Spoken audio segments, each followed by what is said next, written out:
ezautzen ez duenarentzat hemen, baso ikaragarriak aurkitu ditzazke eta baita ere bakardadea. Basoietan sartu ezkero bakardadea nabaitzen da eta isiltasuna. Ez dago karreterari gertu, ez dago herririk gertu, erabateko isiltasuna dago eta naturaren soinua besterik ez dira entzuten.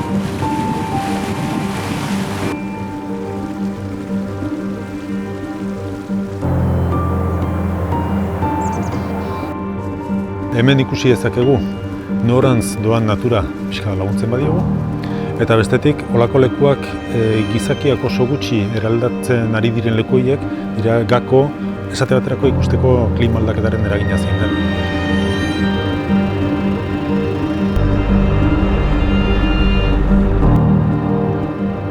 Gogoratzen naiz hemen lanean hasi nintzanean oso toki misteriotsua zen.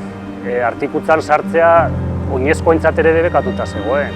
Jendea sartze zen, mendibueltak egitera eta, baina beti bildurrez bezala o misterio handiarekin.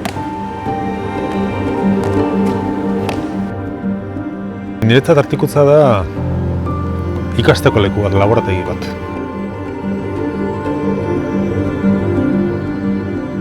Eta ez zait iruditzen ja horrek atzera bueltarik daukanik, baizik eta oraindik jarraituko duela desarrollatzen eta toki esango nuke basati bat izaten.